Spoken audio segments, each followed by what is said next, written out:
Nous allons voir maintenant un nouveau tutoriel, donc toujours dans la partie des traitements comptables. Donc nous avons vu soit le pointage, soit le rapprochement bancaire. Maintenant nous allons voir ce qu'on appelle la consultation et le lettrage. Alors, la fonction consultation, elle, en fait, elle va concerner aussi bien donc les utilisateurs qui sont dépenses-recettes ou en créance-dette. Par contre, la fonction lettrage ne va concerner que les utilisateurs qui sont en mode créance-dette. C'est pour ça que je suis allé là dans un autre dossier qui est paramétré en mode créance-dette, mais par contre la fonction consultation, qu'on soit en mode créance-dette ou dépense-recette, c'est exactement la même chose.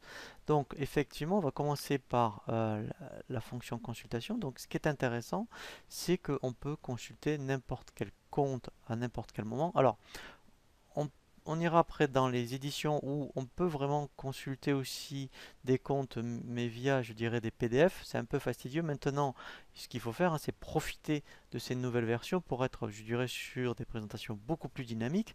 Et donc, on va le voir, je dirais, avec la fonction consultation, parce que avec la fonction consultation, on peut faire vraiment pas mal d'opérations à partir d'une consultation. Donc, pour consulter des comptes, si je vais dans le menu ici comptabilité, voilà, vous avez, voyez ici la fonction consultation lettrage. Alors, elle est identique, hein, qu'on soit en dépenses recettes ou créance dette, donc, mais par contre, effectivement, vous n'utiliserez pas la fonction lettrage quand on est en dépenses recettes. Donc, quand je clique sur la fonction consultation lettrage, voilà, ça va me permettre ici, vous voyez, je peux consulter n'importe quel compte. Alors, ça peut être n'importe quel compte, ou ici, après, je peux demander que les comptes mouvementés ou soldés, et après, si je veux consulter, par exemple, des comptes fournisseurs ou clients, donc en client, je mettrai déjà ici 411, voilà, et après ici, alors là, je parle bien sûr pour créance dette, et bien, je vais dire, tiens, je veux consulter, par exemple, voilà, le compte ici, client Mercier, et ici, vous voyez, il me dit tout ce que j'ai fait. Donc j'ai enregistré une facture de vente et j'ai le règlement. Voilà, donc en fait, la consultation, eh bien, permet de consulter ici donc n'importe quel compte à une période ici donnée. Voilà, et on peut même dire, donc là je vais aborder la fonction lettrage, si on veut ce qu'on appelle lettré ou non lettré. Alors, qu'est-ce que ça veut dire le lettrage, lettré, non lettré? Ici, par exemple, eh bien, cette écriture, elle n'est pas lettrée. Alors, pour faire un rapprochement, ouais, c'est le cas de le dire, un rapprochement par rapport à la fonction pointage ou rapprochement bancaire, on a vu qu'on pointait. Eh bien, on appelle ça du pointage ou du rapprochement pour la banque. Pour les clients et fournisseurs, on n'appelle pas ça du pointage ou du rapprochement, on appelle ça du lettrage. Je m'explique. Ici, je vois bien que j'ai la facture de vente et je vois que j'ai le règlement correspondant. Eh bien, je vais lettrer le compte. C'est-à-dire qu'en fait, on le pointe. Pour cela, je sélectionne les deux mouvements et là, je clique sur, vous voyez, le bouton lettrer. Voilà, lui, il me donne un code de lettrage. Donc là, c'est pas un code de pointage. Voilà. Et là, vous voyez, j'ai le code. Alors, il faut absolument le faire, ça tous les mois, en tout cas le plus souvent possible. Et c'est conseillé de le faire en fin d'année. Avant de clôturer votre exercice, il faudra lettrer ce qu'on appelle les comptes auxiliaires, donc clients, fournisseurs et salariés. Donc là, vous voyez, ça s'adresse vraiment aux créances et dettes. Voilà, donc la fonction lettrage, ce n'est que ça. Alors après, on peut aussi délettrer. Si je m'étais trompé, je clique sur délettrer par code. Et là, je vais lui demander, eh bien, je veux délettrer que le lettrage avec le code AAA. Quand je fais délettrer, voilà, vous voyez, il me le délettre. Et donc après, je peux le relettrer. Voilà. Voilà. Donc ça, c'est vraiment très intéressant. Alors après, je vais faire exprès. Donc là, ça s'adresse vraiment aux utilisateurs créance dette, puisque on peut, si un jour vous avez ce qu'on appelle un écart de lettrage, alors bien sûr, il faut qu'il soit minime, hein, l'écart, et bien en fait, BP va vous passer tout seul une écriture. Alors pour ça, par contre, il faut déjà vérifier que dans les informations société, vous avez bien mis un seuil au moins de 1 € pour les écarts de lettrage. Donc ici, dans la fonction lettrage, voilà, donc là, je vais l'indiquer. Voilà. Je vais faire OK. Maintenant, je vais faire donc une écriture. Donc là, alors, je vais aller, je peux très bien faire saisir mes achats. Voilà. je prends un fournisseur, par exemple Orange.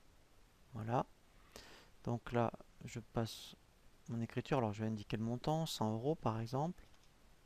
Voilà. Je prends la TVA. Ici, donc, je vais chercher mon compte. Donc, même, je mets tel. Voilà. Donc là, je fais mon écriture. Donc là, alors, je vais faire enregistrer. Voilà. Maintenant, je vais faire le règlement. Donc, c'était orange. Et je vais faire exprès de me tromper. Donc, je vais régler 99,50 € par exemple. Je fais ma trésorerie. Voilà. Puisque je règle un fournisseur. Ici, je vais mettre 99,50 €. Voilà. Je mets règlement orange. Là, je vais chercher donc orange. Voilà. Donc là, voilà, je fais mon règlement.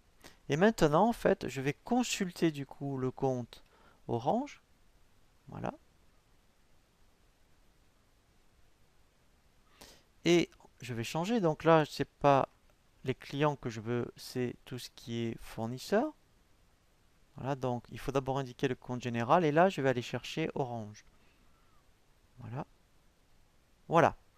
Et en fait, ici, je me rends compte que donc je voudrais lettrer. Vous voyez, donc je sélectionne comme tout à l'heure. Et lorsque je vais faire lettrer, lorsque je vais cliquer sur le bouton lettrer, voilà. Vous voyez qu'il me propose eh bien, de passer une écriture de régularisation de 50 centimes. Donc là, c'est à ma faveur. Oui, c'est un 758 parce qu'en fait, je règle moins que prévu.